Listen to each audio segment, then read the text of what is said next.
Hello everyone, welcome to agro academy. तो guys, आपका स्वागत है आज के ताज़ा तरीन लेक्चर में, जिसका नाम है लैग कल्चर। तो ये हमारे बेनिफिशियल इंसेक्ट का तीसरा पार्ट है। इससे पहले हमने हनी भी पढ़ा, सेरिकल्चर पढ़ा, अब लैग कल्चर।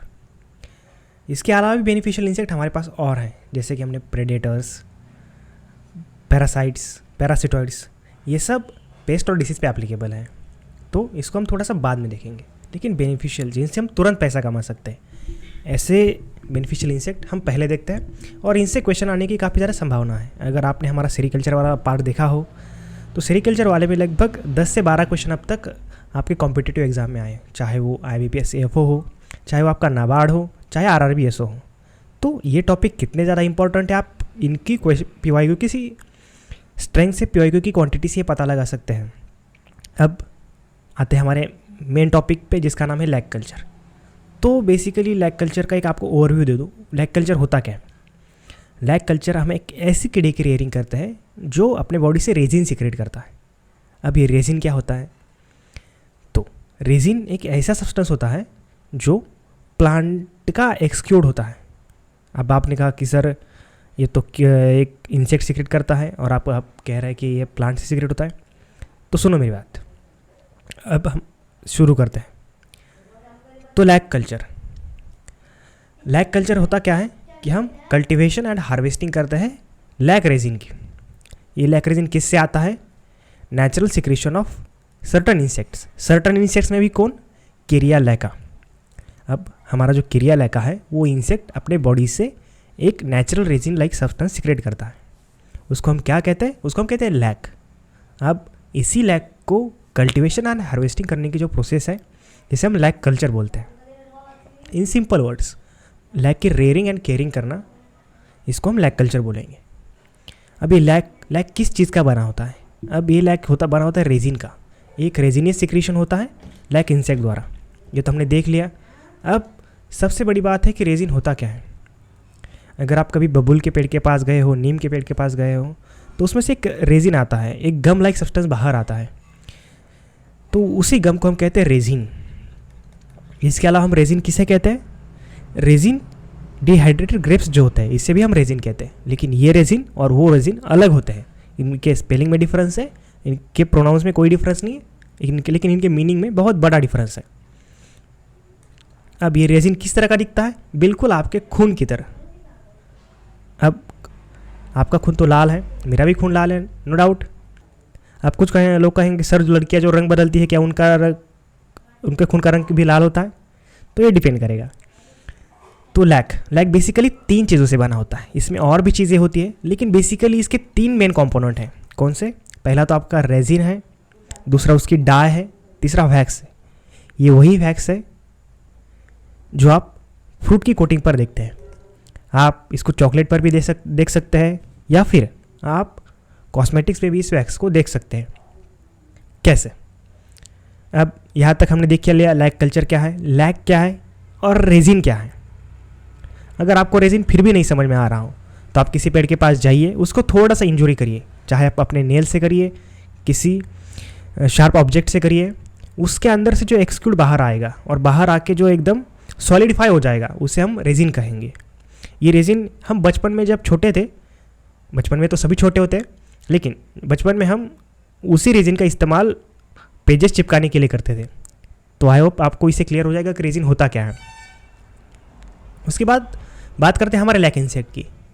हमारे लिए लैग, नो डाउट हमारे लिए लैग सबसे इंपॉर्टेंट प्रोडक्ट है, लेकिन लैग इंसेक्ट उससे भी ज़्यादा इंपॉर्टेंट है, क्योंकि यही तो हमें फ्यूचर में लैग देगा।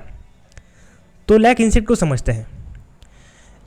ये ओनली एनिमल है, केवल हम अगर देखें किंगडम एनिमल या किंगडम प्लांटी या फिर जो लोअर स्ट्रेटा है, उसमें केवल एक ही ऐसा एनिमल है जो कि रेजिन सीक्रेट करता है। तो बाकी का रेजिन कौन सीक्रेट करता है? तो बाकी के रेजिन, आपके सारे रेजिन जो है वो प्लांट द्वारा सीक्रेट किए जाते हैं। अब सर ये खाता क्या है? तो ये प्लांट का सैप सक करता है, इन द सेंस कि प्लांट के जो टेंडर ट्विग्स होते हैं, टेंडर ट्विग्स मतलब कि जो अभी आए शूट्स है, जो नए शूट्स है, जो एकदम टेंडर होते हैं, टेंडर यानी कि कोमल होते हैं, जो आसानी से टूट सकते हैं। अगर आप किसी भी प्लांट के टेंडर शूट्स लेंगे और आप उसको 2 हिस्सों में ब्रेक करना चाहेंगे, तो वो तुरंत हो जाते हैं। उसे हम टेंडर ट्विग्स कहते हैं। तो ये उसके अंदर जो सैप होता है उस पर फीडिंग करते हैं। अब बात करते हैं इसके प्रोडक्शन की, तो हमारा इंडिया सबसे हाईएस्ट है, फर्स्ट नंबर के रैंक पर हमारा इंडिया है लैक प्रोडक्शन में। क्यों है? क्योंकि इसका ओरिजिन इंडिया में है। इंडिया में सारी फेवरेबल कंडीशन है लैक को प्रोड्यूस करने के लिए, इसलिए हम इंडियंस इसमें सबसे टॉप पर है। अब ये जो सक सैप करता है, वो सक करने के लिए उसके पास sucking and piercing type of mouth part होते हैं। अब सैप को उसको सक करना है तो सकिंग तो होनी चाहिए, लेकिन पियर्सिंग क्यों? क्योंकि वो सैप उस प्लांट के ऊपर से तो बह नहीं रहा है, उसके अंदर से बह रहा है, तो उसको पियर्स करने के लिए, उसको वहाँ तक पहुँचाने के लिए उसको piercing type of mouth part की ज़रूरत होती है। अब बात करते हैं इसके टैक्सोनॉमी की। टैक्सोनॉमी कार्ल लिनेस वाली बुक में जो टैक्सोनॉमी दी है, ये टैक्सोनॉमी वहीं से उठाई गई है। उसने जो क्लासिफिकेशन दिया है टैक्सोनॉमी का, उसी क्लासिफिकेशन के हिसाब से ये हेमिप्टेरा ऑर्डर में आते हैं। हेमिप्टेरा, अब समझते हैं हेमिप्टेरा क्यों कहते हैं इनको। हेमिप्टेरा इनके पास, अब देखो नाम में ही हेमिप्टेरा है। हेमी मतलब हाफ और टेरा का मतलब होता है विंग्स, हाफ विंग्स।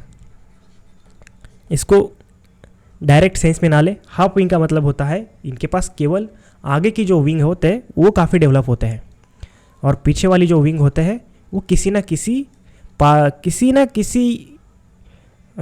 शेप में, आप कैसे शेप कह सकते हैं, या फिर किसी और ऑर्गन में मॉडिफाई हो जाता है। जैसे कि अगर हम बात करें आपके हाउस फ्लाई की, तो हाउस फ्लाई के जो पीछे वाले विंग्स हैं वो डायरेक्शन बैलेंस करने में उसकी मदद करते हैं, उसको हम कहते हैं हाल्टर्स। ये तो हो गया आपके हाउस फ्लाई की बात। ठीक इसी तरह इसी में भी होते हैं, लेकिन इसमें थोड़ा सा फ़र्क होता है।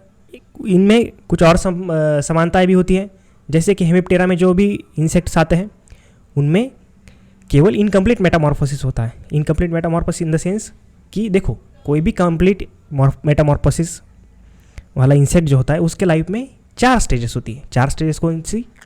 एग्स, उसके बाद लार्वा, उसके बाद प्यूपा और अडल्ट।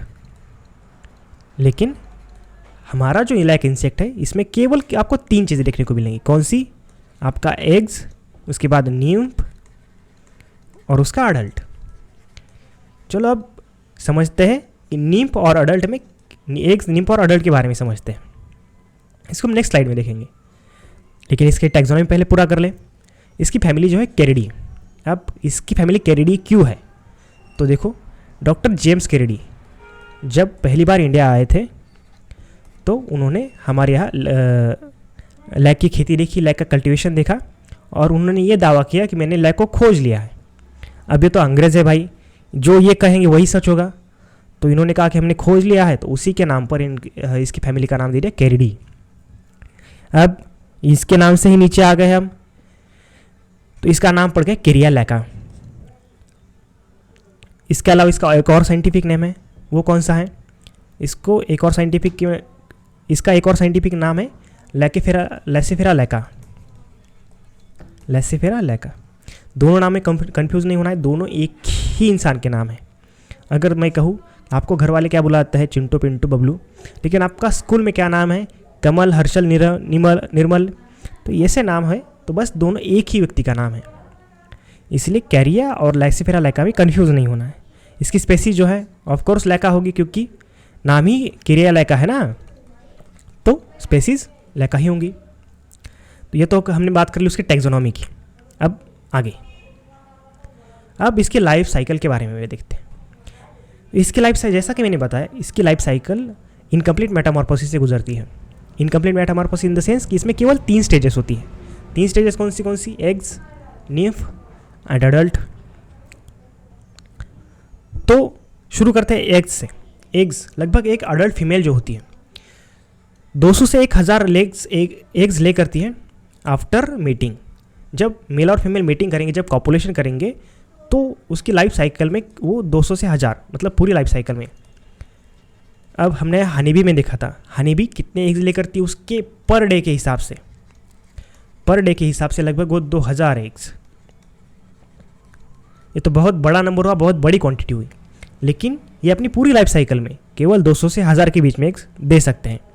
अब बात करते हैं हम सेरिकल्चर की, तो सिल्कवर्म में कितना था? सिल्कवर्म में यही रेशो था 200 से 300, बहुत ज़्यादा रेशो नहीं था। सिल्कवर्म भी अपनी लाइफ साइकिल में इतना ही कर पाता है। लेकिन फेकंडिटी यानी कि एग लेइंग जो कैपेसिटी होती है वो हनी बी में सबसे हाईएस्ट होती है। तो आपको ये याद रखना है कि सबसे हाई फेकंडिटी किसकी है? तो हनी बी की है, वो भी उसमें भी क्वीन बी। अब जैसे ही एग्स फीमेल ले करती है, एग्स ले मतलब कि वो अपने अंडे जब देती है उसके तुरंत 2 से 8 घंटे तक इसकी एग की हैचिंग हो जाती है। हैचिंग, अब समझते हैं हैचिंग। देखो हैचिंग एक ऐसी टर्म है जिसमें जो निम्फ है वो एग से बाहर आ जाते हैं। तो एग से बाहर आने की जो प्रोसेस है निम्फ की या फिर उस ऑर्गेनिज्म की जो प्रोसेस है एग से बाहर आने की, इसे हम हैचिंग कहते हैं। लैक इंसेक्ट की जो फीमेल है वो कुछ सूटेबल पोजीशन ढूंढती है अपने एग्स देने के लिए, अपने अंडे देने के लिए एक सूटेबल पोजीशन ढूंढ ली। तो वो सूटेबल पोजीशन कौन सी होगी? तो ट्विग्स एंड ब्रांचेस। अब ट्विग्स एंड ब्रांचेस पर ही क्यों? क्योंकि जब ही इसका निम्फ इमर्ज होता है तो उसके पास प्रॉपर वॉकिंग के लिए अपने लेग्स नहीं होते हैं। लेग्स होते भी तो बहुत शॉर्ट फॉर्म में होते हैं, शॉर्ट फॉर्म इन द बहुत स्टाउट होते हैं। इसलिए वो जहाँ पैदा होते हैं वहीं से तुरंत सेल सक करना शुरू कर देते हैं। तो इसके लिए ये ज़रूरी है कि उनको जन्म लेने के तुरंत बाद, हैचिंग के तुरंत बाद खाना प्रोवाइड किया जाए। तो खाना प्रोवाइड अगर वो बहुत दूर तक चल के जाएंगे, मतलब मान के चलो कि उसने एग सॉइल में दे दिए, तो उनको पूरा ट्रंक चढ़ के ट्विग्स तक जाना होगा, यानी कि पूरा जो ट्री का ट्रंक है उसको पार करना होगा, ब्रांचेस को क्रॉस करना होगा, फिर जाके हमारे ट्विग्स आएंगे। लेकिन अगर यही एक ब्रांचेस पर दे दिए जाए या फिर ट्विग्स पर दे दी जाए तो ये आसानी होती है निम्स के लिए कि वो हैचिंग के तुरंत बाद अपना खाना खा सके। उनका कलर कैसा होता है? एक्स की बात कर रहा हूँ। एक्स का कलर होता है रेड क्रिम्सन। अब रेड क्रिम्सन कलर आपको आगे भी देखने को मिलेगा कि रेड क्रिम्सन एक्चुअली में दिखता कैसे है। तो ये देखो रेड क्रिम्सन कलर का जो ये इंसेक्ट है, इसके ऊपर ठीक जो ये रेड दिख रहा है आपको, ये रेड क्रिम्सन कलर का इंसेक्ट है। ठीक इसी कलर के एग्स होते हैं। अब मुझे इसके एग्स की प्रॉपर फोटोग्राफ नहीं मिली, मैंने इसलिए सफ़ेद डाल दिए। अब बात करते हैं इनकी निम्स की। तो ये निम्स इनकी सबसे इंपॉर्टेंट स्टेज होती है। क्यों? अब देखिए जो निम्फ होते हैं वो एग से बाहर आ गए, उस प्रोसेस को हमने क्या कहा हमने उस प्रोसेस को हमने कहा हैचिंग। हैचिंग के बाद क्या होता है? जब वो जैसे ही वो सेल सैप सक करना शुरू कर देते हैं उनको सेवरल निम्फल स्टेजेस से गुजरना होता है। अब निम्फल स्टेजेस कितने निम्फल स्टेज से गुजरना होता है? लगभग उनको 3 बार। अब इसको थोड़ा डायग्राम समझते हैं कैसे। ये हमारा एग्स था, इसमें से एक छोटा सा निम्फ बाहर आ गया जिसके आगे सर है, उसका sucking and piercing mouth part वाला माउथ है। उसके बाद ये थोड़ा सा और बड़ा हो गया, उसके बाद ये थोड़ा सा और बड़ा हो गया, उसके बाद ये बन जाएगा हमारा अडल्ट। सही बात। अब निम्फ और अडल्ट, ये हेमिप्टेरा में ये खूबी होती है, खासियत होती है, ये खूबसूरती होती है ना कि उसके निम्फ जो है ये माइन्यूचर अडल्ट की तरह दिखते हैं। मतलब आप ये इंसेक्ट देख रहे होंगे जो कि एक अडल्ट है, अभी आप एक निम्फ देख रहे होंगे, लगभग दोनों एक ही जैसे दिखते हैं, बस उनके साइज़ में डिफरेंस होता है। निम्फ बहुत छोटा होता है, अडल्ट साइज़ में बहुत बड़ा होता है। यही इस किंगडम की कह सकते हैं या फिर इस ऑर्डर की खूबी है। अब निम्फ जब पैदा होते हैं, जब वो खाना शुरू कर देते हैं, उनको सेवरल निम्फल स्टेजेस से गुजरना होता है। लगभग वो 3 निम्फल स्टेजेस अपने कंप्लीट कर देते हैं, 3 इंस्टाज कंप्लीट कर देते हैं। अब बात आती है इंस्टाज क्या होते हैं, जो मैंने यहाँ पर लिखा है ना इंस्टाज क्या होते हैं। अब जब एक से पहली बार निम्फ बाहर आ गया तो ये होगी पहली इंस्टा, मतलब पहली स्टेज। इंस्टा को हम शॉर्ट फॉर्म में कह सकते हैं एक स्टेज होती है, ये पहली इंस्टा हो गई। अब उसके बाद मोल्टिंग होगी उसकी। मोल्टिंग, अब आपने कभी भी सांप की जो कात होती है, अगर सांप की कात देखी हो तो आप समझ सकते हैं कि मोल्टिंग होती क्या है। मतलब कि ऊपर की स्किन जो होती है वो शेड हो जाती है और अंदर से एक इंसेक्ट निकलता है। मतलब कि उसके पास भी स्किन है, ये अलग से स्किन थी, इसको शेड कर दिया और इंसेक्ट ने अपना जैसे आकार बढ़ा दिया, ऊपर की स्किन शेड हो गई और अंदर से एक अलग इंस्टा बाहर आ गई।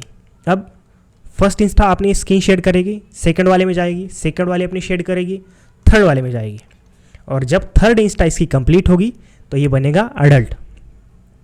अब इसकी जो फर्स्ट इंस्टा ये वाली स्टेज होती है, इसको हम एक स्पेशल टर्म इस्तेमाल करते हैं, उनको हम कहते हैं क्राउलर।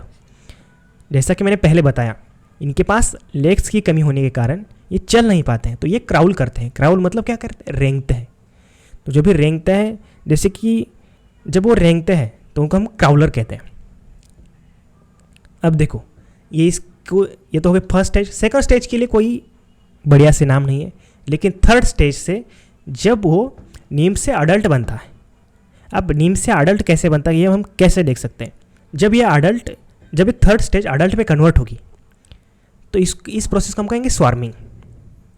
देखो, कंफ्यूज नहीं होना है। हमने स्वार्मिंग कहाँ देखा था? हमने एक बार इससे पहले स्वार्मिंग देखा था हनी बी में, राइट? हनी बी में हमने स्वार्मिंग देखा। उसमें स्वार्मिंग की क्या कंसेप्ट थी? उसमें स्वार्मिंग की कंसेप्ट ये थी कि जो क्वीन है, जो नई क्वीन है या फिर ओल्ड क्वीन है, अब प्राइमरी स्वार्मिंग है या फिर नॉर्मल स्वार्मिंग है। अगर हमारी नॉर्मल स्वार्मिंग है तो उसमें जो नई क्वीन है वो कुछ वर्कर को लेकर और कुछ ड्रोन्स को लेकर वो एक नेपचुरल फ्लाइट भरेगी, एक अपना नया अलग से छत्ता बनाएगी, एक अपना नया घर संसार शुरुआत करेगी। इसको हम कहते हैं स्वार्मिंग। और प्राइमरी स्वार्मिंग में बस ओल्ड क्वीन जब अपना छत्ता ट्रांसफ़र करेगी एक जगह से दूसरी जगह, नया घर बनाएंगी, नई क्वीन को अपना पुराना छत्ता दे देगी, अपना पूरा साम्राज्य नई क्वीन को दे देगी, तो हम इसमें कहेंगे प्राइमरी स्वार्मिंग। अब ठीक यही बात, मतलब कि उन्होंने उस जगह उन्होंने अपनी एक नई कॉलोनी बसाई, तो इस बात को हम वहाँ पर स्वार्मिंग कहते हैं। अब उस स्वार्मिंग में और इस स्वार्मिंग में डिफरेंस है। जब अडल्ट नीम से जब अडल्ट बनता है तो इस चीज़ को हम कहते हैं स्वार्मिंग। तो ये बात याद रखना, वहाँ पे स्वार्मिंग अलग है, यहाँ पर स्वार्मिंग अलग है। दोनों के नाम, टर्म, कंसेप्ट एक ही है, लेकिन स्वार्मिंग की जो दोनों में डेफिनेशन दी गई है, मतलब कि to the point of view with lac insect and to the point of view honey bee, इनमें स्वार्मिंग के जो कंसेप्ट है वो अलग अलग है। अब हमने कहा कि कितने बार मोल्ट होता है, जैसे कि मैंने बताया वो 3 बार मोल्ट होते हैं। मैंने यहाँ पर जो डायग्राम बनाया था 1 2 3 बार मोल्ट हुए, और उसके बाद हमारा ये जो थर्ड इंस्टा है ये बनेगी हमारे अडल्ट, जबकि हमारे थर्ड लार्वल, सॉरी यहाँ पर लार्वल हो गया है, यहाँ पर थर्ड निम्फल इंस्टा जो है वो हमारी कन्वर्ट होगी अडल्ट में। इस चीज़ को हम क्या कहेंगे? स्वार्मिंग कहेंगे। तो अब हमारा एक से निम्फ आ चुका है, निम्फ ने अपनी 30 इंस्टास कंप्लीट कर ली है, तीसरी इंस्टा के बाद अब वो बना है अडल्ट। अब इस अडल्ट के लाइफ के बारे में जानते हैं। तो अडल्ट की लाइफ कैसी होती है? तो अडल्ट मेल जैसे ही इमर्ज हो जाते हैं वो तुरंत अपनी सेल से निकलते हैं। अब देखो, सेल क्या चीज़ होती है? अब मैंने बताया कि आपको एक लाइक इंसेक्ट रेजिन सीक्रेट करता है। अब मान के चलिए एक नीम्फ है और एक रेजिन सीक्रेट कर रहा है। अब होता क्या है, रेजिन की जो ग्लैंड होती है उसके पूरे शरीर पर ऐसी फैली हुई होती है, ठीक। अब पूरे शरीर में लैक होने की वजह से, पूरे शरीर के ऊपर ग्लैंड होने की वजह से लैक जो है उसका पूरी बॉडी कवर कर लेता है, ठीक बात। अब ये इसके ऊपर एक प्रोटेक्टिव कवरिंग की तरह बन जाता है। लेकिन अगर एक प्रोटेक्टिव कवरिंग की तरह बन जाए तो इसकी जो मूवमेंट है, इसका जो बढ़ना है, इसकी जो लाइफ साइकिल कंप्लीट करने की स्टेजेस है वो तो रेस्ट्रिक्ट हो जाएंगी। तो इसी रेस्ट्रिक्शन को दूर करने के लिए इस सेल के आगे एक कमज़ोर एरिया होता है जिसको तोड़ के ये अडल्ट मेल जो है बाहर निकलता है, ठीक। अब वो अडल्ट मेल बाहर निकल गया। अब वो तुरंत बाहर निकलते ही क्या करता है, वो सबसे पहले जाता है फीमेल को ढूंढने कि भाई फीमेल सेल कहाँ है। फीमेल सेल जहाँ पर फीमेल अपने पूरे बॉडी पर लैक चढ़ाई हुई है, पूरा रेजिन चढ़ाई हुई है, तो फीमेल सेल को ढूंढता है। उसके बाद जब उसने फीमेल सेल सक्सेसफुली ढूंढ ली तो वो क्या करते हैं, कॉपुलेशन करते हैं, दे मीटिंग करते हैं। उसके बाद उसका जो मेल है वो मर जाता है, मेल मर गया। लेकिन फीमेल के पास अभी भी कुछ काम बचा हुआ है। क्या काम बचा हुआ है? फीमेल को एग्स देने हैं, अभी भी उसको अंडे देने हैं। तो वो अंडे कहाँ देगी? ट्विग्स और ब्रांचेस में। ट्विग्स और ब्रांचेस में अंडे देते देते वो अपना लैक सिक्रेशन करना नहीं भूलती, यानी कि until the end of his life female secrete lac from his dermal glands. तो ये तो है हमारे अडल्ट की बात। अब आते हैं लैक प्रोडक्शन पे। एक्चुअल लैक प्रोडक्शन होता कैसे है? तो देखिए, लैक प्रोडक्शन जो होता है वो मेनली नीम्फ स्टेज करती है, ना कि आपके अडल्ट स्टेज। एक तो उसके रेस्टिंग, मतलब कि एक तो उसकी डायपॉज स्टेज हो गई, मतलब कि वो उसमें कुछ काम ही नहीं करता। अब निम्फ जो भी करना है वो निम्फल स्टेज को करना है, और अडल्ट का खाली काम है मेटिंग और एग लेइंग। तो इसमें जो भी लैक प्रोडक्शन करेंगे, जो भी आपकी इकोनॉमिक स्टेज होंगी, जो भी इकोनॉमिक बेनिफिट देने वाली स्टेज होगी, वो आपकी निम्फल स्टेज होंगी। तो निम्फ क्या करते हैं, निम्फ सबसे पहले सेल सैप सक करेंगे, नो डाउट उनका वो खाना है, उनको खाना ही पड़ेगा। कहाँ से करेंगे, जो टेंडर ट्विग्स होती है हमारी वहाँ से करेंगे। उसके बाद लैक सिक्रीट करेंगे। उनके शरीर के ऊपर डर्मल ग्लैंड्स होती हैं पूरे शरीर के ऊपर, लेकिन कुछ जगह ऐसी होती है जहाँ पर डर्मल ग्लैंड नहीं होती है। तो 3 जगह कौन सी है, सबसे पहले उसका माउथ है, उसके माउथ में डर्मल ग्लैंड नहीं होती है। अगर माउथ में डर्मल ग्लैंड हो तो खाना कैसे खाएगा, घोड़ा घास से दोस्ती करेगा तो खाएगा क्या, तो इसीलिए उसके माउथ में डर्मल ग्लैंड नहीं होती। दूसरा, उसकी जो आइज़ होती हैं, आइज़ के अंदर भी डर्मल ग्लैंड नहीं होती है। और तीसरा, उसकी जो एनस होती है, एनस में भी डर्मल ग्लैंड नहीं होती है। 3 जगह अगर हमने छोड़ दी तो उसकी पूरे बॉडी पर डर्मल ग्लैंड्स होती हैं। उसके बाद उनकी जो फीमेल है सबसे ज़्यादा लैक प्रोड्यूस करती हैं। अब फीमेल क्यों ज़्यादा लैक प्रोड्यूस करती है मेल के मुकाबले, तो देखिए फीमेल के 2 कैरेक्टरिस्टिक की वजह से वो ज़्यादा लैक प्रोड्यूस करती है। एक, उसका साइज जो है वो मेल से ज़्यादा होता है, as compare to male female का साइज बहुत ज़्यादा होता है। दूसरा, वो जब निम्फल स्टेज में होती है, निम्फल स्टेज से वो जब लैक सिक्रेट करना शुरू कर देती है until the end of his life, जब तक उसकी लाइफ एंड नहीं हो जाती तब तक वो लैक सिक्रेट करती हैं, पूरी शिद्दत से वो अपना काम करती है, इसलिए वो चीफ प्रोड्यूसर कहा जाता है। तो आपको जब भी एग्जाम में सवाल आए कि which of the following is the chief producer of lac, eggs, nymphs, female, male, तो आंखें बंद करके आपको आंसर लगाना है कि female are the chief producer of lac. वो लैक कब तक सिक्रेट करती है, जब तक उसके लाइफ का एंड नहीं हो जाता, दी एंड, जब तक उसके लाइफ के पिक्चर पर दी एंड नहीं लग जाता तब तक वो अपना सेल सैप सिक्रेट करती रहती है। सॉरी, सेल सैप नहीं, लैक सिक्रेट करती रहती है। उसके बाद लैक कहाँ का प्रोडक्शन है, डर्मल ग्लैंड्स। डर्मल ग्लैंड्स हमने देखा वो उसकी पूरी बॉडी को कवर कर रहे होते हैं, उसकी पूरी बॉडी पर डर्मल ग्लैंड्स की कवरिंग होती है, वहाँ से वो अपना रेजिन जो है, अपना लैक जो है वो सिक्रेट करती रहती है। अब देखो लैक सिक्रेट करने की प्रोसेस में होता क्या है, लैक जो है एक गमी सब्सटेंस होता है, एकदम स्टिकी सब्सटेंस होता है। वो तो जब इंसेक्ट की बॉडी के अंदर रहता है वो होता तो लिक्विड में ही है, लेकिन जैसे ही वो बाहर आता है वो सॉलिडिफाई हो जाता है। अब आपको अगर कोई गीले सीमेंट में डाल दे और जब वो सीमेंट एकदम सूख जाए और उसमें आपको फंसना पड़े तो क्या होगा आपके साथ, वो ठीक वही चीज़ होती है जब ये इंसेक्ट लैक में फंसता है। अब इनमें होता क्या है, ये अपने कुछ बॉडी पार्ट्स गवा देते हैं, जैसे कि पहला तो उनके एंटेना को उनको गंवाना पड़ता है। दूसरा उनके लेग्स, तीसरा उनके विंग्स। अब देखो जैसे कि मैंने कहा निम्फ एक माइन्यूचर अडल्ट होता है, मतलब कि अडल्ट का ये एक छोटा सा फॉर्म होता है, साइज में भले ही अडल्ट बड़ा हो, निम्फ भले ही छोटा हो, लेकिन उनके शेप में कोई डिफरेंस नहीं होता है। तो इसकी वजह से जब भी ये निम्फ होते हैं तो निम्फ की स्टेज में इनको ना ही एंटेना हम इनकी लाइफ साइकिल में हम ना ही एंटेना देख सकते हैं, ना ही उनके लेग्स देख सकते हैं, ना ही उनके विंग्स, क्योंकि अगर पूरी बॉडी लैक से कवर है तो कैसे देख पाएंगे, कोई प्रोबेबिलिटी ही नहीं बनती है। तो ये चीज़ इंपॉर्टेंट है कि वो अपने लाइफ साइकिल में क्या क्या लूज़ कर देते हैं। तो ये तीनों चीज़ें अपने लाइफ साइकिल के दौरान वो लूज़ कर देते हैं, लेकिन जैसे वो अडल्ट बनते हैं तो ये तीनों चीज़ें रीअपेयर होना स्टार्ट हो जाती हैं। हालांकि हम इंसानों में अगर हमारे हाथ पाँव कट जाए तो दोबारा रीजनरेट नहीं होते, लेकिन इंसानों के पास अगर ये एबिलिटी नहीं हुई तो कम से कम इंसेक्ट के पास तो है। जैसे कि आपने देखा होगा जो छिपकली उसकी पूंछ रीजनरेट हो जाती है, उसी तरह इसके antenna, legs and wings regenerate हो जाते हैं। तो ये देखा हमने लैक प्रोडक्शन के बारे में। अब समझते हैं लैक के कंपोजिशन के बारे में। लैक का कंपोजिशन इन द सेंस कि उसमें क्या क्या मेजर कंपोनेंट होते हैं। अब देखो लैक में मेजर कंपोनेंट्स में शेलैक जो होता है, अब देखो शेलैक उसका सबसे मेन कंपोनेंट जो हमको चाहिए वो उसमें होता है शेलैक। शेलैक 70 से 80% होता है।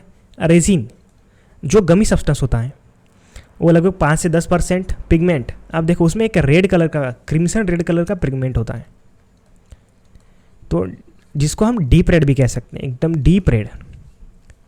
डीप रेड कलर का जो पिगमेंट होता है लगभग 1 से 2% होता है, जिससे हम एक रेड इंक तैयार कर सकते हैं।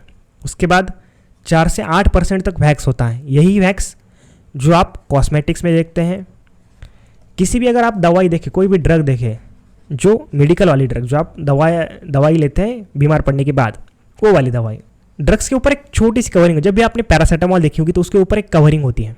आप उसको अगर अंदर से तोड़े तो अंदर तो थोड़ी सी पाउडर टाइप निकलता है, लेकिन ड्रग्स के ऊपर जो कवरिंग होती है वो लैक के वैक्स की होती है। उसके बाद उसमें मॉइस्चर भी होगा, लगभग 5 से 10%। इम्प्योरिटीज़ होंगी, लेकिन 1% से कम ही होगी।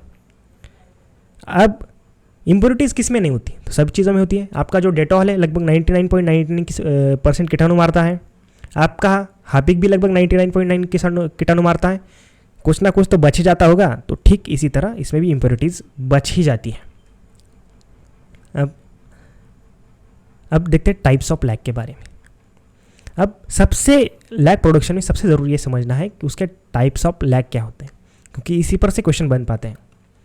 ऐसा नहीं कि ऊपर से क्वेश्चन नहीं बनेगा, ज़रूर बनेगा। जैसे कि female is a chief producer of lac, उस पर भी क्वेश्चन बन सकता है, इस पर भी क्वेश्चन बन सकता है। हालांकि अब तक IBPS ने इसको थोड़ा सा नज़रअंदाज कर दिया, इस पर बहुत दिनों से क्वेश्चन नहीं आया है, लेकिन हम इसको नज़रअंदाज नहीं कर सकते कि इस पर क्वेश्चन नहीं आएगा, क्योंकि ये देखा गया है कि जब मैंने एग्ज़ाम दिया तब तक GPP का कोई नामो निशान नहीं था, तब तक कोई क्वेश्चन नहीं आया था। लेकिन एक साथ एकदम IBPS ने 5 क्वेश्चन डाल दिए माइक्रो प्रोपगेशन के ऊपर, तो किसी भी चीज़ को नज़रअंदाज ना करें। अब समझते हैं टाइप्स ऑफ लैक के बारे में। तो सबसे पहले स्टिकी लैक।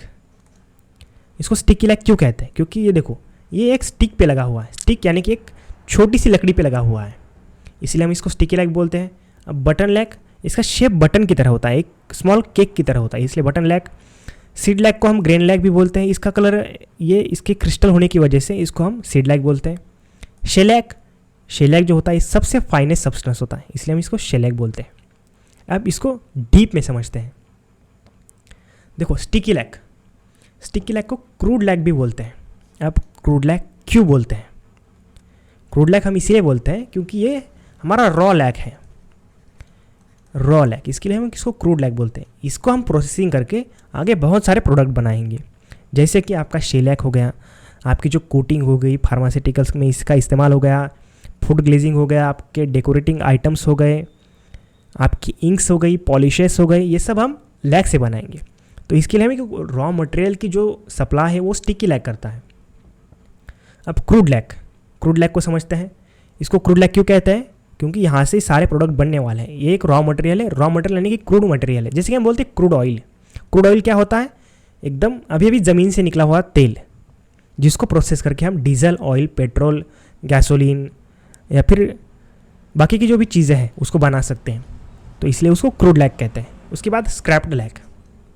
तो ऐसी क्या ज़रूरत आन पड़ी कि इसको हम स्क्रैप्ड लैक कहेंगे? ये लैक है, इसकी हार्वेस्टिंग की जो प्रोसेस है, तो इसको ट्विग से कैसे निकाला जाता है? इसको स्क्रैप करके, यानी कि इसको स्क्रैपिंग के द्वारा इसको छील के हम निकालते हैं, इसके लिए हम इसको स्क्रैप्ड लैक भी बोलते हैं। अब इसमें कितना मॉइस्चर होता है? लगभग 4% इसमें मॉइस्चर होता है। इसका कलर कैसा होता है? डीप रेड टू ब्राउन इसका कलर होता है। ये दिख रहे हैं आप, डीप रेड टू ब्राउन इसका कलर है। अब इसमें रेजिनियस कंपोनेंट होते हैं, जैसे कि हमने शुरू से पहली स्लाइड में देखा कि 3 मेन चीज़ें होती हैं। आपका शेलैक जो है उसमें भी रेजिन होता है, जो कि मेन कंपोनेंट होता है। ऐसा उसके बाद कुछ अलग अलग प्रकार के रेजिन्स होते हैं, जो कि मैंने पिछली स्लाइड में दिखाए थे। अब देखो, उसमें रेजिनियस कंपाउंड होंगे, प्लस कुछ वैक्सेस होंगे, वैक्स ज़रूर होंगे, पिगमेंट्स, डीप रेड कलर के जो पिगमेंट होते हैं उनको हम, जिससे हम इंक बनाते हैं, वो पिगमेंट्स भी होते हैं, और कुछ इम्प्योरिटीज़, जैसे कि हमने पिछली स्लाइड में देखा इम्प्योरिटीज़ भी होती हैं। तो ये तो हुआ स्टिक लैक के बारे में। अब समझते हैं इसके प्रोडक्ट। जब हम इसको प्रोसेस करेंगे तो इसके प्रोडक्ट्स क्या क्या होंगे। तो देखो, बात करते हैं सबसे पहले शेलैक की। अब शेलैक एक प्रोसेसर प्रोडक्ट है, किसका? स्टिक लैक का। स्टिक लैक का क्यों है? क्योंकि एक क्रूड लैक है, एक रॉ लैक है, जिससे हम आगे की प्रोडक्ट बनाएंगे। अब शेलैक बनेगा कैसे? सबसे पहले हम स्टिकी लैक को वॉश करेंगे। वॉश करने से पहले हम उसको स्क्रैप करेंगे। स्क्रैप करके उसको निकाल दिया हमने, स्क्रैपिंग प्रोसेस हमने कंप्लीट कर ली। उसके बाद हमने वॉशिंग कर ली, उसको थ्रोली वॉश कर दिया। वॉश के बाद हमने उसको हीट किया, उसको हमने एक प्रॉपर टेम्परेचर पे हीट किया, उसके बाद उसको फिल्टर किया, हीटिंग करने के बाद फिल्टर। अब फिल्टर क्यों करेंगे? क्योंकि ये जो इम्प्योरिटीज़ है उसको भी तो बाहर करना होगा, क्योंकि हमको जो प्रोसेस प्रोडक्ट चाहिए, जो फाइन प्रोडक्ट चाहिए, उसमें इम्प्योरिटीज़ की कोई जगह नहीं है। तो इसके लिए हमने उसको फिल्टर कर दिया। बाकी के क्या अदर कंपोनेंट भी हमने निकाल दिए, बाकी कंपोनेंट निकाल दिया। अब हमको हमारे पास प्योर शेलैक है। अब शेलैक जो है एक वर्सेटाइल नेचुरल रेजिन है। वर्सेटाइल कैसे है? अब ये आपके बहुत सारी जगह इस्तेमाल किया जाता है। जहाँ जहाँ लैक की अलाइड इंडस्ट्रीज़ हैं वहाँ सारी जगह शेलैक इस्तेमाल किया जाता है। कहाँ? अब लैकवेयर वो चीज़ें होती हैं जो लैक से बनाई जाती हैं, उनको हम कहते हैं लैकवेयर। अब लैकवेयर से, अगर आपने RRR मूवी देखी होगी तो उसमें जो भीम है, जो छोटा बैंगल बनाता है, जो अपनी कलाकारी दिखाता है बैंगल के लिए, वो बैंगल किस चीज़ का होता है? वो लैक का बैंगल होता है। तो जैसे कि लैकवेयर जैसी चीज़ें हो गई। डेकोरेटिव आइटम्स, जो घर में भी जो लगने वाले डेकोरेटिव आइटम्स हैं, जैसे कि आपका फुलदान हो गया। लैक के फुलदान बहुत बढ़िया आते हैं। उसके बाद फूड ग्लेज, अगर आपने सिल्वर पेपर देखा होगा जो मिठाई के ऊपर लपटा होता है, ठीक उसी तरह फूड ग्लेज देने के लिए, फूड को एक रेड कलर देने के लिए भी इसका इस्तेमाल किया जाता है, क्योंकि इसके जो रेड पिगमेंट होते हैं वो ईडिबल पिगमेंट होते हैं। तो फूड को ग्लेजिंग देने के लिए। उसके बाद कोटिंग, जो आपने जेम्स खाए होंगे, अगर आपने कभी वो पैंडा वाले जेम्स खाए होंगे तो आपको पता हो, जो उसके ऊपर जो कोटिंग आती है वो हमारे लैक की बनी होती है। अब पिल्स, आप जो भी दवाई खाते हैं, जो भी, जैसे कि आपने पैरासीटामोल खा लिया या फिर बाकी की जो भी दवाई आपने खा ली, तो उसकी जो ऊपर जो कवरिंग होती है वो लैक की होती है। फ्रूट्स पर जो वैक्स की कोटिंग होती है। अब फ्रूट्स पर वैक्स की कोटिंग कैसे होते हैं? अब आप जब भी कभी मार्केट जाइएगा, एक सेब लेते आइए और उस पर हल्का सा किसी रेज़र से, किसी चाकू से उसको ऊपर से छीलने की कोशिश करेगा। एकदम धीरे धीरे धीरे धीरे आपको दिखेगा एक वैक्स की एक पतली सी लेयर निकल के आ रही है। तो ये वैक्स कहाँ से होता है? वो तो एक तो हनीबी से होता है या फिर हमारे लैक वाले कंपोनेंट से होता है। अब फार्मास्यूटिकल्स, अब बहुत सारी ऐसी दवाइयाँ हैं जो कि लैक जिनमें बेसिक प्रोडक्ट होता है, एज अ बेस लैक को वहाँ पर इस्तेमाल किया जाता है। आपके कॉस्मेटिक्स हो गए। अब कॉस्मेटिक्स, आपकी जो लड़कियों की जो लिपस्टिक है, लिपस्टिक इतनी चिपचिपी क्यों होती है? केवल लैक उसमें प्रेजेंट होता है, इसकी वजह से। अब आपने रेड के जितने भी शेड्स देखे होंगे लिपस्टिक में, वो सारे लैक की डाई से आते हैं। उसके बाद जो फाउंडेशन क्रीम होती है लड़कियों की, वो भी लैक से बनती है।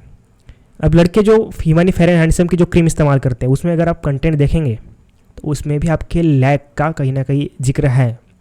उसके बाद फिनिश, अगर आपने कभी देखा होगा फर्नीचर बनते हुए, अगर आपके घर में तो नहीं, लेकिन जो बड़े बड़े लोग होते हैं उनके घर में एक पॉलिशिंग फिनिशिंग वाला एक फर्नीचर आता है। तो फिनिशिंग वाले फर्नीचर में भी लैक का इस्तेमाल होता है। पॉलिशेस, अब आपने कभी वुडन जो कारीगर हैं, जो लकड़ी से जो चीज़ें बनाते हैं, तो उस चीज़ों पर अगर आपने एक पॉलिशिंग देखी होगी, वो बहुत ज़्यादा चमकते हैं।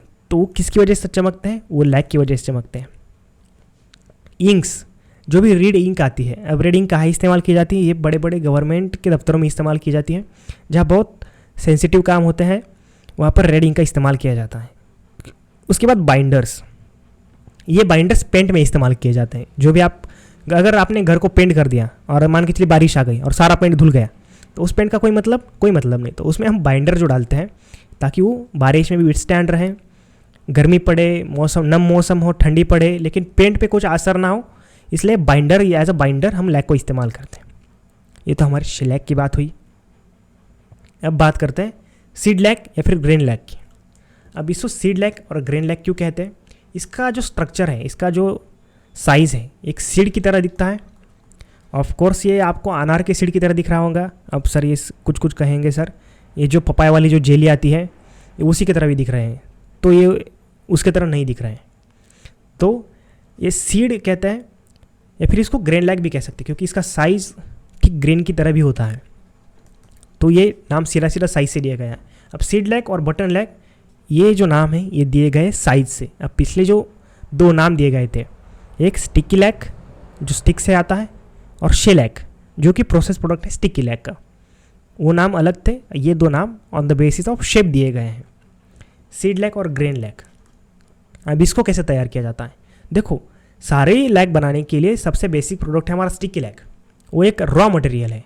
अब इसी रॉ मटेरियल को जब हम क्रश करेंगे, उसका एकदम उसके जो पार्टिकल, उनको फाइन पार्टिकल में जब बनाएंगे उसको छलनी में डालेंगे, सीव करेंगे, उसको छान लेंगे, उसके बाद इसको वॉश करेंगे, जो भी इम्प्योरिटीज़ है वो निकल जाएंगी। इम्प्योरिटीज़ निकल गए, हमारी रिमूव हो गई। उसके बाद हम उसको ड्राई करेंगे, एकदम शेड में ड्राई करेंगे ताकि उसका रेड कलर ना जा सके। उसके बाद हम इसको विनो करेंगे, यानी कि जो भी हल्के फुल्के उसमें इम्प्योरिटीज़ बची होंगी वो भी निकल जाएंगी। उसके बाद इसको हम अगेन सीव करते हैं, इसको अगेन छलनी में डालेंगे तो सारी इम्प्योरिटीज़ और भी फाइन हो जाएगा।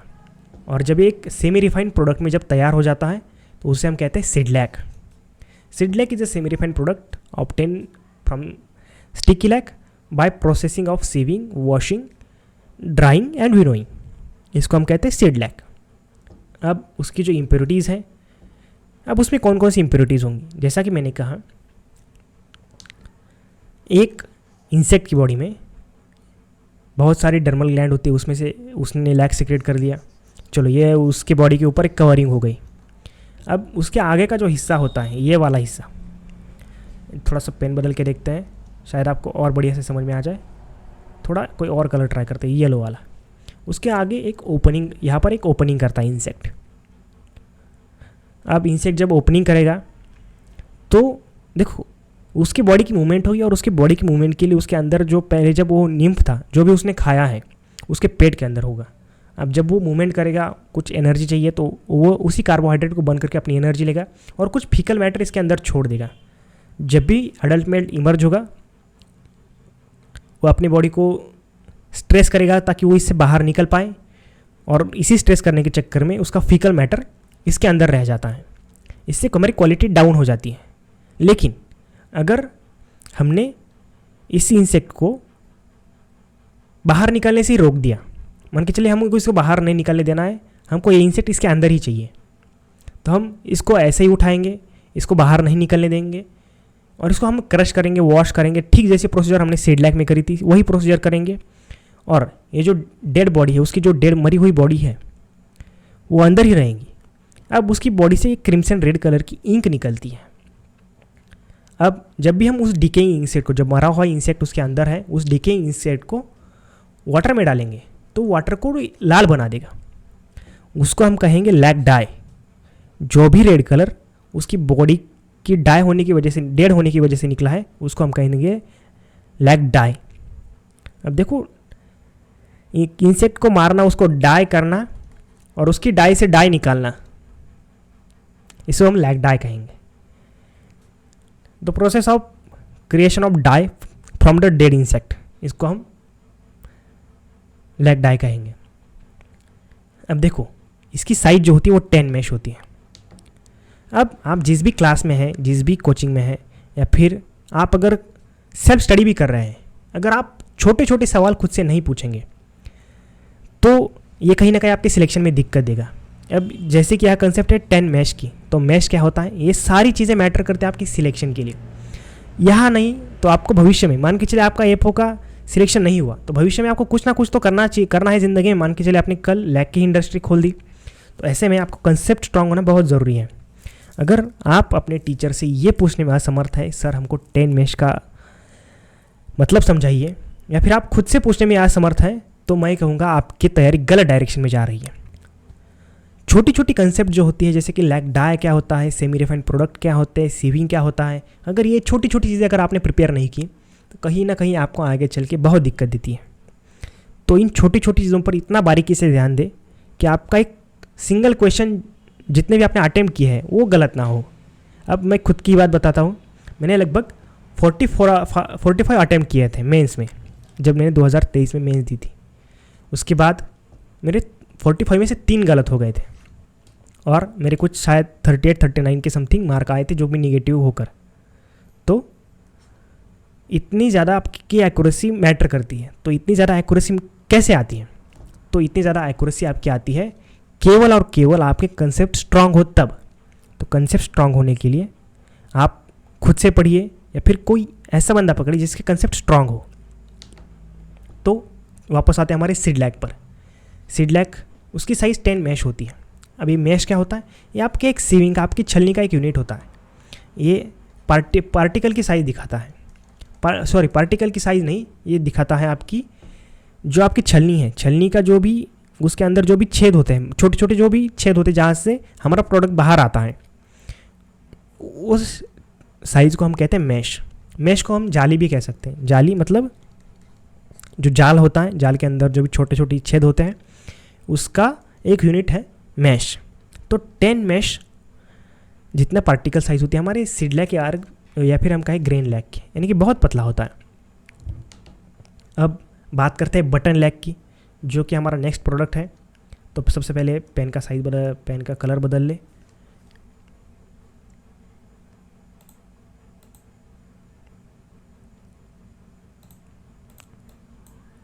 तो देखो बटन लैक क्या होता है। अब सिंपली बटन लैक कुछ नहीं होता है। जब हम सीड लैक है या फिर ग्रेन लैक को हम केक का शेप दे दें या फिर बटन का शेप दे दें, जो भी आपके बड़े वाले कुर्ते होते हैं जो कि आप शादी वादी में पहनते हैं, तो उसी बटन के शेप के अगर हमने सीड के लैक को अगर उस तरीके से मॉडिफाई कर दिया, या फिर आपने जो कप केक खाए होंगे, हालांकि बहुत कम लोग कप केक खाते हैं, नहीं कुछ लोग बहुत ज़्यादा भी खा लेते हैं, उसमें कोई बात नहीं। तो जो कप केक होते हैं ठीक उसी तरीके से इनका शेप होता है, इसलिए इनको बटन शेप के होते हैं या फिर केक शेप के होते हैं, इसके लिए हम उनको बटन लैक कहते हैं। अभी बटन लैक बनता कैसे है, जब हम ऊपर वाले सीड लैक या फिर ग्रेन लैक की मोल्टिंग करेंगे, उनको मोल्टिंग करके एक स्पेसिफिक शेप में कन्वर्ट करेंगे, तब जाके बनता है एक बटन लैक। अब ये बटन लैक कहाँ इस्तेमाल होता है, अब ये फ्रेंच पॉलिशिंग। अब देखो फ्रेंच पॉलिशिंग कहाँ इस्तेमाल की जाती है। फ्रेंच पॉलिशिंग जो भी वुडन आर्ट होते हैं, अगर आप कभी भी न्यूज़ पढ़ते होंगे तो देखते होंगे कि इस कारीगर ने छोटी सी लकड़ी पर बना दिए सावरकर की तस्वीर बना दी या फिर गांधी जी की तस्वीर बना दी। उन फाइन आर्ट को अगर हम और ज़्यादा पॉलिश करना चाहते हैं और ज़्यादा बढ़िया बनाना चाहते हैं तो उनके लिए फ्रेंच पॉलिशिंग। अगर आप कभी राजस्थान गए हैं, राजस्थान की में जो महलों में जो पेंटिंग की गई है, तो वो पेंटिंग इतनी फाइन कैसे है, उन पर भी फ्रेंच पॉलिशिंग की लेयर चढ़ी हुई है। उसके बाद फ्लोर फिनिशिंग। फ्लोर फिनिशिंग क्या होता है, देखो फ्लोर फिनिशिंग, अगर आप एकदम अमीर आदमी हैं तो आप घर के ऊपर एक लैक की फिनिशिंग करवाएंगे, जो लैक की फिनिशिंग इतनी बढ़िया होती है, बहुत सॉफ्ट होती है, तो ये फ्लोर फिनिशिंग में भी काम आ सकता है। उसके बाद tough and moisture resistance finishes. अगर आपने वो दरवाजे देखे होंगे जो एकदम पुराने ज़माने के, यानी कि जैसे आप कभी गढ़ किले पर गए होंगे या फिर किसी महल में गए होंगे, उसमें जो फिनिशिंग चढ़ाई जाती है वो हमारे बटन लैक से आती है। उसके बाद सीलिंग मटेरियल, जब भी गवर्नमेंट कोई रेड डालती है तो वहाँ पर वो जो ठप्पा लगाते हैं अपना, अगर आपने अक्षय कुमार की स्पेशल 26 मूवी देखी है तो वो जहाँ पर भी जाता है, जहाँ भी रेड करता है, पैसे बंद करता है एक पेटी में और तुरंत उस पर एक ताला लगाता है, ताले के ऊपर कपड़ा लपेटता है और उसके ऊपर एक मोहर मारता है रेड कलर की। तो वो रेड कलर कहाँ से आता है, हमारे बटन लैक से आता है। जो भी वो जो मटेरियल है वो हमारा बटन लैक होता है। तो एक सीलिंग मटेरियल है, सीलिंग मटेरियल जो भी सील मारने के काम आता है। हमारी जब भी आप बैंकर बनेंगे, आप एएफओ बनेंगे, किसी दिन आपके भी पास ऐसी एक दुविधा आ सकती है या फिर ऐसा कैसा आ सकता है कि जहाँ आपको बोरोर की प्रॉपर्टी सील करने का मौका मिले, तो इस मौके को आपको गंवाना नहीं है। आपको बताना है, आप जब भी जाएंगे तो अपने हाथों से कोशिश करिएगा कि आप उस प्रॉपर्टी पर सील लगाएं, वो भी आपके बैंक का, जो भी बैंक में आप जाएंगे। तो देखो ये भी कि आपके पास अंदर एक करेज होना चाहिए। देखो सर हमने बीएससी एग्री करा है, हमको पता है इसमें बटन लैक होता है। बटन लैक जो हमने पढ़ा है, इसको इस्तेमाल किया जाता है, जो आप लगा रहे हैं, जो रेड मोहर लगा रहे हैं उस पर बटन लैक है। मैनेजर कहेंगे भाग, ये तो मुझे भी पता है क्योंकि मैं भी एएफओ हूँ। उसके बाद बात करते हैं हार्वेस्टिंग की। अब हार्वेस्टिंग ऑफ लैक, इसको हम क्रॉपिंग कहते हैं। अब यहाँ पर कन्फ्यूजन की कोई बात नहीं। जैसे कि क्रॉपिंग, हम क्रॉपिंग एग्रोनॉमिक क्रॉपिंग किस सेंस में कहते हैं, जब से हम सोइंग करेंगे, किसी भी क्रॉप की हम सीड सो करेंगे और उसको हार्वेस्ट करेंगे, इसने बीच हमने जितना भी कुछ किया उसको हम कहेंगे क्रॉपिंग। यानी कि हमने सीड बोए और उससे एक इकोनॉमिकल प्रोडक्ट निकाला, और जब भी ये प्रोडक्ट कंप्लीट हुआ तो हमारी ये क्रॉपिंग कंप्लीट हुई। यानी कि क्रॉपिंग का हम सीधे मतलब यही निकालते हैं कि हमें एक इकोनॉमिकल प्रोडक्ट चाहिए फ्रॉम द बिगिनिंग। किसी भी हमने जो भी चीज़ बो करी है या फिर किसी चीज़ का हमने कल्चर किया है, उससे हमको एक प्रॉपर इकोनॉमिक बेनिफिट चाहिए, तो इसे कहते हैं हमें क्रॉपिंग। तो हम जैसे ही लैक का कल्चर करते हैं लैक को हम शुरुआत में इनोकुलेट करेंगे किसी भी चीज़ के ऊपर और उससे अपना रेजिन प्रोड्यूस करवाएंगे और वो रेजिन हम कलेक्ट करेंगे अपने फ्यूचर पर्पज़ के लिए। तो ये हो गई क्रॉपिंग। अब इसमें भी क्रॉपिंग या फिर हार्वेस्टिंग दो तरीके से होती है, एक इमैच्योर हार्वेस्टिंग और दूसरी होती है मैच्योर हार्वेस्टिंग। पहले हम समझते हैं इमैच्योर हार्वेस्टिंग क्या होता है, उसके बाद समझेंगे मैच्योर हार्वेस्टिंग क्या होता है। अब इमैच्योर हार्वेस्टिंग को हम कहते हैं प्री स्वार्म्ड लैक। अब देखिए हम फिर से उसी कंसेप्ट पे जाते हैं, स्वार्मिंग। अगर स्वार्मिंग आपको वहाँ समझ में नहीं आया है तो आई होप आपको यहाँ पक्का समझ में आएगा। देखो स्वार्मिंग, अब स्वार्मिंग वहाँ मैंने क्या कहा था कि भाई जब भी नीम्फ अपने ककून को तोड़ के जब वो मेल बनता है या फिर अडल्ट मेल बनता है या फिर अडल्ट फीमेल बनती है तो उसको हम कहेंगे स्वार्मिंग। ठीक है, तो स्वार्मिंग कैसे? अब देखो हमारा एक लैक इंसेक्ट है, सही बात, उसने अपने पूरे शरीर से लैक सिक्रेट करा है। हाँ सर, लैक सिक्रेट करा है उसने, उसके पूरे बॉडी पर लैक की प्रोटेक्टिव कवरिंग है। जिस तरह हमारे सिल्क को हम सिल्क प्रोड्यूस करता है और पूरी बॉडी पर सिल्क लपेट लेता है, ठीक उसी तरह हमारा लैक इंसेक्ट लैक सिक्रेट करता है और पूरे बॉडी पर लैक लपेट लेता है, अपने पूरे बॉडी पर रेजिन लिपट लेता है। अब सिल्क वर्म और इसमें एक ही अंतर है, जो सिल्क जो होता है वो लूज़ होता है, लूज़ इन द सेंस कि भाई उसके अंदर का जो प्यूपा है वो मूवमेंट के लिए फ्री होता है, मतलब मान के चलिए प्यूपा थोड़ी बहुत मूवमेंट उसमें कर सकता है। लेकिन हमारे लैक वाले केस में ऐसा नहीं है। अब ऐसा क्यों नहीं है? क्योंकि जो रेजिन होता है वो गमी सब्सटेंस होता है और वो उसके पूरे बॉडी से चिपक जाता है, उसको मूवमेंट करने की थोड़ी सी भी आज़ादी नहीं देता है। लेकिन जैसे ही अडल्ट पैदा होता है, जैसे ही नीम से अडल्ट बनता है तो वो अडल्ट तो चाहेगा भाई एक फ्री ज़िंदगी, एक खुला आसमान। तो उसको भी फीमेल ढूंढनी है भाई, जिस तरह आज तुम ढूंढ रहे हो, जिस तरह तुम तैयारी कर रहे हो। क्यों? बस शादी करने के लिए। क्योंकि तुमको भी पता है अगर पोस्ट नहीं मिली, जॉब नहीं मिली, बेरोज़गार रह गए तो शादी तुमसे कोई शादी नहीं करेगा। सारे तुम्हारे जितने भी दोस्त हैं उनकी शादी हो जाएगी, तुम उनके बच्चों की तरफ देखते रहेंगे, उनके बच्चे तुम्हें कहेंगे मामा आ गए, मामा आ गए। तुम्हारे क्रश के भी, तुम्हारे लवर के भी, तुम्हारे एक्स के भी कहेंगे बच्चे देखो मामा आ गए। तो इसीलिए एम्प्लॉयमेंट बहुत ज़्यादा ज़रूरी है। मेरी इस बात पे गौर फरमाएं और पढ़ाई करें, जितनी ज़्यादा हो सकती है उतनी ज़्यादा पढ़ाई करें और 2025 में अपना सिलेक्शन कंफर्म करें। और इस सिलेक्शन को कंफर्म करने के लिए एग्रो एकेडमी की टीम यहाँ बैठी हुई है, यहाँ बढ़िया से मेंटर है, आपको सारी चीज़ें यहाँ प्रोवाइड करी जा रही हैं। वापस आते हैं हमारे लैक वाले कंसेप्ट पे। तो देखो ये हमारा लैक हो गया, उसने अपने पूरे बॉडी पे कवर कर लिया है। अब उसको आना है बाहर।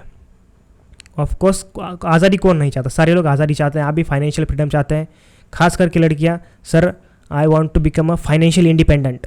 जब मैंने इंटरव्यू के क्लास लिए थे तब मुझे ये चीज़ समझ में आ गई कि भाई लड़कियां प्रिपरेशन क्यों कर रही है, उनको फाइनेंशियल इंडिपेंडेंट चाहिए। और हमारे लड़के प्रिपरेशन क्यों कर रहे हैं? हमारे लड़कों को चाहिए भाई लड़की, एक शादी हो सके, छोटा सा सुखी परिवार हो, बस इसीलिए हमारे लड़के प्रिपरेशन कर रहे हैं।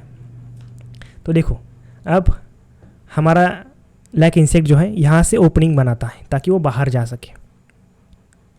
अब हमारा लैक कल्चर ये कहता है या फिर लैक की इंडस्ट्री ये कहती है कि हमें एक सुपेरियर लैक चाहिए। अब सुपेरियर लैक कैसे मिलेगा? अगर ये यहाँ से इमर्ज हो गया तो इसकी जो फीकल मैटर इसके अंदर रह जाएंगे और फीकल मैटर की वजह से इसकी क्वालिटी डिग्रेड हो जाएगी, डाउनग्रेड हो जाएगी, इसमें वो बात नहीं रहेगी। तो इसके लिए हमको सुपेरियर क्वालिटी के लिए क्या करते हैं, हम इसको हम यहीं से हार्वेस्ट कर लेते हैं, इसी स्टेज पे हम उसको स्क्रैप कर लेते हैं। यानी कि बिफोर यहाँ से मेल बाहर, ये अडल्ट बाहर जाने से पहले हम इसको हार्वेस्ट कर लेंगे और उसका तुरंत प्रोसेसिंग शुरू कर देंगे, इसकी क्रशिंग, वॉशिंग वगैरह। यानी कि बेसिकली हम करेंगे ये, इसके अंदर जो लिविंग बॉडी है, जो भी लिविंग नीम्फ है या फिर वो अडल्ट बन भी चुका है, तो उसको हम किल कर देंगे, यानी कि उसकी स्वार्मिंग रोक देंगे हम। स्वार्मिंग क्या? स्वार्मिंग जो हमने चीज़ पढ़ी थी क्या, नीम से अडल्ट बनने की प्रोसीजर, उसको हम स्वार्मिंग कहते हैं। यानी कि हम उसको अडल्ट को बनने से पहले ही मार देंगे। तो हमने इसके लिए करना क्या है, बस जो भी स्टिक पे हमारा लैक है उसको लाना है, तुरंत स्क्रैप करना है या फिर तुरंत उबलते हुए पानी में डाल देना है। इससे होगा ये हमारा इंसेक्ट मर जाएगा। इसलिए हम इसको कहते हैं pre swarm lac. Pre swarm lac, यहाँ तक आई थिंक यहाँ तक चीज़ें क्लियर होंगी। उसके बाद उसको कहते हैं यंग लैक। यंग लैक क्यों? क्योंकि अडल्ट अभी तक जो नीम्फ है वो पूरी तरीके से मैच्योर नहीं हो चुका है ताकि वो एग्स ले कर सके या फिर मेटिंग कर सके। तो इसके लिए हम इसको यंग लैक भी कह सकते हैं। इसको हमने उसी स्टेज पे मार दिया, नीम की जो थर्ड इंस्टा है अडल्ट बनने से पहले, थर्ड इंस्टा पे हमने इसको मार दिया, इसलिए इसको यंग लैक भी कह सकते हैं। Early stage lac, early stage, no doubt ये दोनों चीज़ें आपको एक जैसी ही है, इसमें इसके एक्सप्लेनेशन में कोई अंतर नहीं है, बस इसका नाम अलग है, अर्ली स्टेज लैक और यंग लैक एक ही चीज़ के नाम है, लेकिन एक्सप्लेनेशन सही है। अब प्री स्वार्म या फिर इसको कह सकते हैं हम अनस्वार्म लैक, दोनों भी चीज़ें एक ही हैं, बस इंग्लिश की स्पेलिंग में डिफरेंस है। इनके पीछे जो कंसेप्ट है, इनके पीछे जो अंडरस्टैंडिंग है, जो नॉलेज है, वो सेम है। अब हम ये जो लैक कलेक्ट करते हैं यानी कि बिफोर स्वार्मिंग, तो इसको हम क्या कहते हैं, इसको कहते हैं हम ईरी लैक। ईरी लैक जो होता है वो सुपेरियर क्वालिटी का लैक होता है, हायर क्वालिटी का लैक होता है। मैच्योर जो हमारा रेजिन होता है, मैच्योर जो हमारा लैक होता है, उससे भी सुपेरियर क्वालिटी का लैक ईरी लैक होता है। अब जब भी हमको ईरी लैक प्रोड्यूस करना हो तो ये रिकमेंड किया जाता है कि आप उसको पलाश से लें। पलाश, आपका पलाश जो ट्री है, बुटिया मोनोस्पर्मा, बुटिया मोनोस्पर्मा से आप ये लैक कलेक्ट कर ले या फिर उसी पर उसका रेयरिंग कर लें। ये होता है हमारा ईरी लैक। तो चलिए आगे बढ़ते हैं, आगे हमारा मैच्योर लैक। तो देखिए मैच्योर लैक होता क्या है। अब देखो कोई भी लैक, ऐसा लैक जो हम करेंगे आफ्टर स्वार्मिंग, यानी कि वो नीम अब अडल्ट बन चुका है और उस घोंसले से, उस सेल से बाहर निकल चुका है, इसको हम कहेंगे मैच्योर लैक। अब इसको हम कहेंगे स्टिक लैक। देखो स्टिक, वो अल्टीमेटली स्टिक पे ही चिपका होना है उसे, तो इसको हम स्टिक लैक कहें या फिर कुछ और कहें, इस पर कोई फ़र्क नहीं पड़ता। लेकिन इसका ये जो नाम है फंकी लैक, ये बहुत मैटर करता है। अब ईरी लैक एंड फंकी लैक, ये कंसेप्ट आपकी अगर परफेक्ट है तो मुझे नहीं लगता इसकी बाद भी कोई अगर आपको कॉन्सेप्ट याद करने की ज़रूरत है। ईरी लैक यानी कि जो मैच्योर लैक है, फंकी लैक जो मैच्योर लैक है, ठीक। अब ये इन्फीरियर क्वालिटी का होता है क्योंकि इसमें स्वार्मिंग हो चुकी है, उसमें फिकल मैटर आ चुका है। इसके बाद ये कहाँ इस्तेमाल किया जाता है, ये शेलैक प्रोडक्शन में इस्तेमाल किया जाता है, डाई प्रोडक्शन में इस्तेमाल किया जाता है। देखो स्वार्मिंग होती यह है कि नीम से अडल्ट बना, तो अडल्ट तो बेसिकली उसी में ही है, तो उसका इस्तेमाल हम डाई प्रोडक्शन भी के लिए भी करेंगे। उसके बाद ट्रेडिशनल मेडिसिन में भी इसका इस्तेमाल किया जाता है।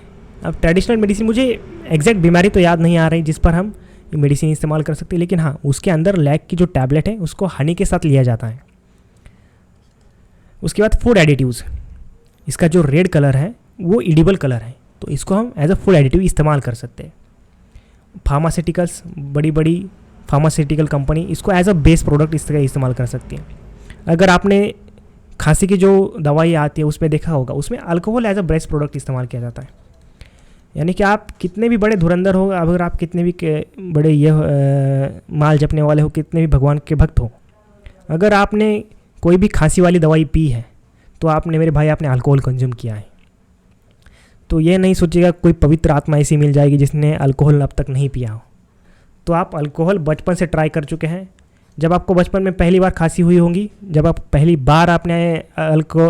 पहली बार खांसी की दवाई ली होगी, तब आपने अल्कोहल पिया होगा। तो सारे शराबियों आगे बढ़ते हैं। ये वुड वर्किंग में भी इस्तेमाल किया जाता है। वुड के ऊपर जो फिनिशिंग दी जाती है इसी से दी जाती है। कॉस्मेटिक्स, अब कॉस्मेटिक्स जो लिपस्टिक, लाल लिपस्टिक, लाल लाल तेरे होठ, उस पर भी मैच्योर लैक होता है। उसके बाद फाउंडेशन जो क्रीम आती है जो कि काली लड़की को सीधा गोरा बना देती है, चुड़ैल को सीधा परी बना देती है, वहाँ पर भी मैच्योर हार्वेस्टिंग इस्तेमाल की जाती है। मैच्योर हार्वेस्टिंग नहीं, मैच्योर लैक, आपका जो फंकी लैक है वो इस्तेमाल किया जाता है। अब आगे, अब देखिए बात करते हैं इसके होस्ट प्लांट की कि कहाँ कहाँ इसको कौन से प्लांट इसके लिए ज़रूरी हैं। जैसे कि हमने देखा कि सेरिकल्चर में मलबेरी सिल्कवर्म, उसके लिए मलबेरी ज़रूरी है। मुगा सिल्कवर्म यानी कि मुगा गोल्डन, उसके लिए सोम और साड़ू के प्लांट ज़रूरी है। उसके बाद ईरी सिल्कवर्म यानी कि जिसको कैस्टर के प्लांट ज़रूरी है। और टस्सर सिल्कवर्म जिसको कि हम कह सकते हैं ओक या फिर अर्जुन के लीव ज़रूरी है। उसी तरीके से हमारा जो केरिया लैका है या फिर लेसिफेरा लैका है, जो लैक इंसेक्ट है, उसके लिए कौन कौन से होस्ट प्लांट ज़रूरी है, जिससे कि हम ये तय कर सके कि हमको किस तरीके का लैक निकालना है। तो देखो मेरे भाई, जो पलस होता है, जो पलाश का ट्री होता है, उसको हम कहते हैं बूटिया मोनोस्पर्मा। वो सबसे बढ़िया प्लांट होता है एक सिल्क की रेयरिंग करने के लिए, सॉरी सिल्क की नहीं, लैक की रेयरिंग करने के लिए। उसके बाद कुसुम और बेर।